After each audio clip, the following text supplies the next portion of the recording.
Talk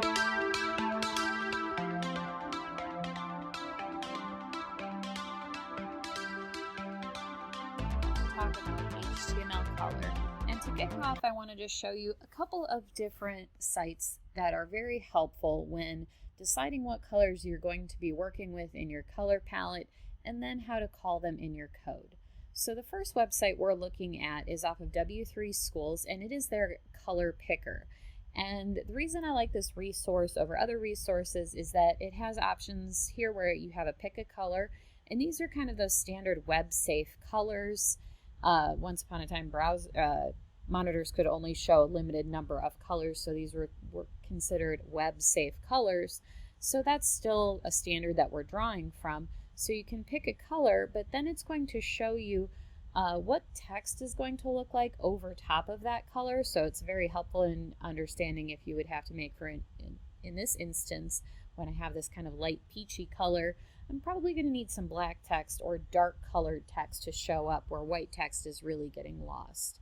The other thing I think is nice about this is that it's going to show me some of the tints and shades that go with this color. So if I said I really like this, but I need to maybe make it a little darker when maybe I'm putting text or as a background, or if I need to make it a little lighter, I have all the tints and shades. So tints are lighter, shades are darker.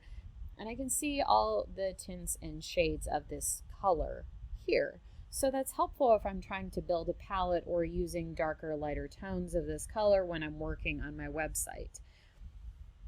The other thing that's very nice is that it's going to give me the different options for calling this in my HTML. The first option, and one that's fairly standard, is using the hex color, or the hex number for my color. So the hex is a combination of letters and numbers that are going to form a color. The next option would be my RGB, which stands for red, green, blue. And using the RGB values, this is how much red, how much green, and how much blue are going to make up this color. The next option it gives me is my hue, saturation, lightness, which is HSL, and that is going to tell me how many, the hue, the saturation, and then the lightness of this color, which is another way that I can put that into my code. So let's go ahead and grab a color that might look nice on our current project and drop it in. Let's work with that orange that we've been working with so far. So far we've only been calling out the predetermined color names. There's 100 plus predetermined color names that you can just start typing, such as a red or a blue, that will pop up. But this is going to give me a little bit more variance in my color if I'm going to start working with RGB and hex. So I like this orange. Let me find a nice light color that I can maybe use as a background. I think I like this 85%. I can go ahead and copy that and then jump into my code. So now that I'm back in my code here, I'm going to scroll down and I'm going to add, let's add a background color for our article. Actually, we could probably drop it up top here in our article tag already, right in the CSS. Let's write in background color, and then I can paste in that hex that I found. And that gives me a nice light orange. Looks pretty cool. So I'm going to grab an RGB value for, let's say, this even deeper color. That might work a little better with my current color palette. I'm just going to grab that RGB 2615 and 0. Let's go ahead and copy that, jump back into our code here. And let's see about that being a background color for our footer.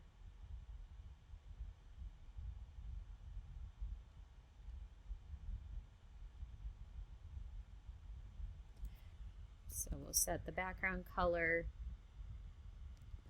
to being RGB 2615 and then that 0. And that gives me that nice deep color in the background there, and that looks pretty nice. So if I wanted to make this any type of transparency, I can do transparency with my RGB values by adding in an alpha channel. So to call for a transparency, so right now this is going to be 100% of this 2615 and 0.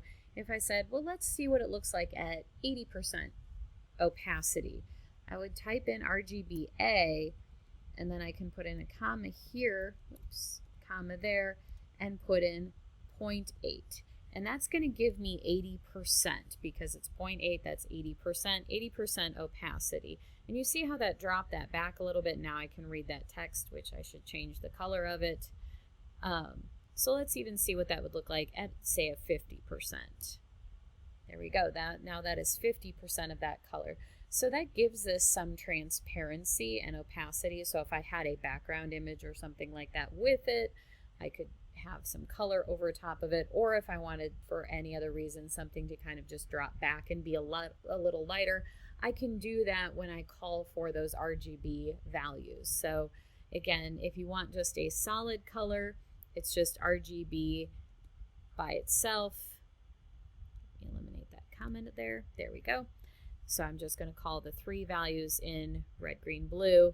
If you want to add a transparency, it's considered an RGBA. That gives an alpha channel. That's what the A stands for.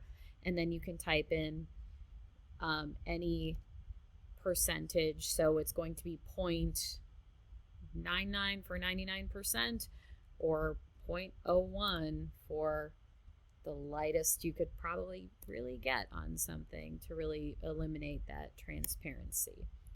So that is doing some transparency with RGB color. So the next resource I want to look at for building color palettes is coolors.co. And this is a fun online resource that can help you build color palettes, because while sometimes you may be given some graphics to work with on the web, you may not have all the colors, or you may be starting from jump and you need to start building a brand or a color palette. So this is a fun place to start building color palettes from. So I'm going to go to start the generator. Hello, let's go. Alright, so we're going to hit, thank you, we're going to hit the space bar to generate random colors. This is a lot of fun. You could do this all day. I know I could. Once you find a color that you like, you can lock it and it's going to build colors around that. So I like that orange. That's falling in line with what we're already doing. Maybe some of these greens are kind of nice.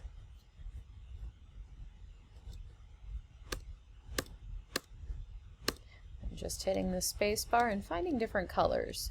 So this is not something I'm going to do a ton on the video, but when you get a color that you like or things that match your palette, you can simply click to select, and that's going to give you that hex for the color that you want to work with. So you can go ahead and copy that and start putting it into your code.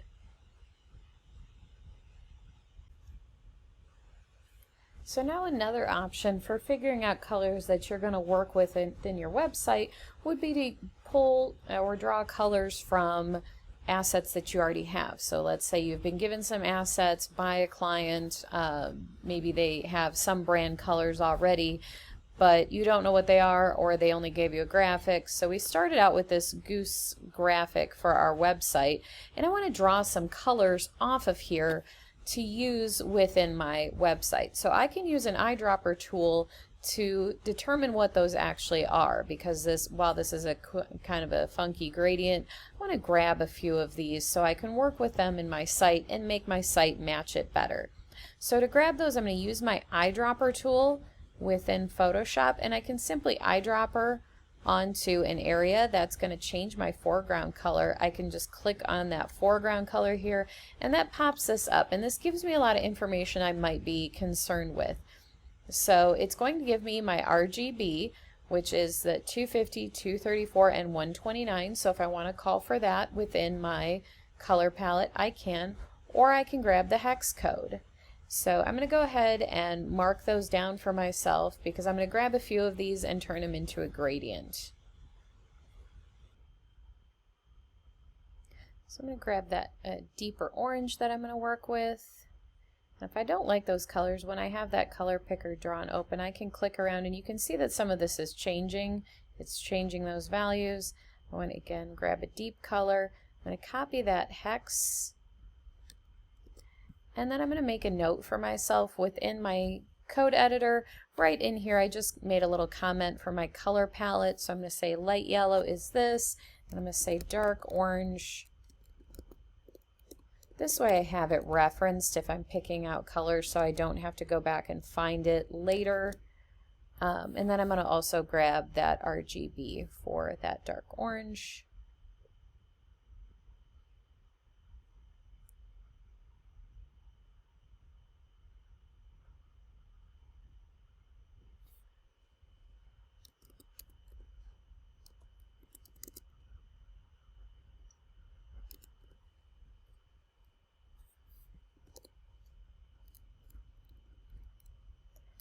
And then I'm going to write in, this way I've got the values that I can use and just copy from. So that's commented out in my code so I can use it again.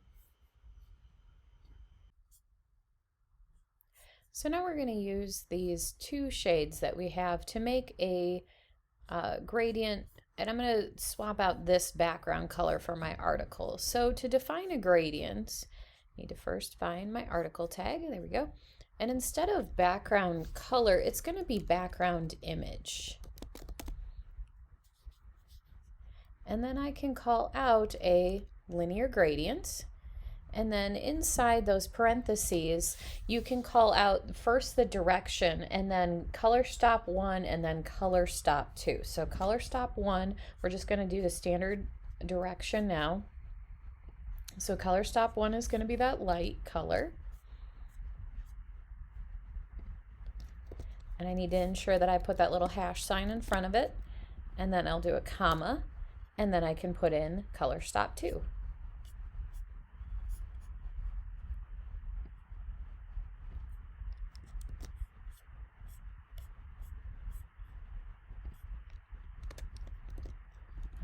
Hash in front of that as well.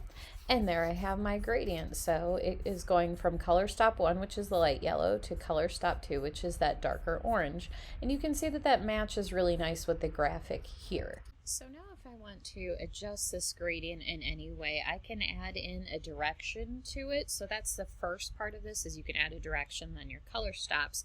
So by default it's going to go top to bottom, stop 1 to stop 2. If you wanted to add in anything, like let's say we wanted this to go right to left, so we can say to right and then put in that comma, and now it's going to go right to left. If we want that to go to the left, it'll look like that, so you see that it's going to the left. You can also type in a degree measurement, so if you wanted it to go kind of at a diagonal, I can say go at 45 degrees. So that's, you type in the number anywhere between 0 to 360 and then DEG for degrees. And now this is going at 45 degrees. You could additionally add in more stops.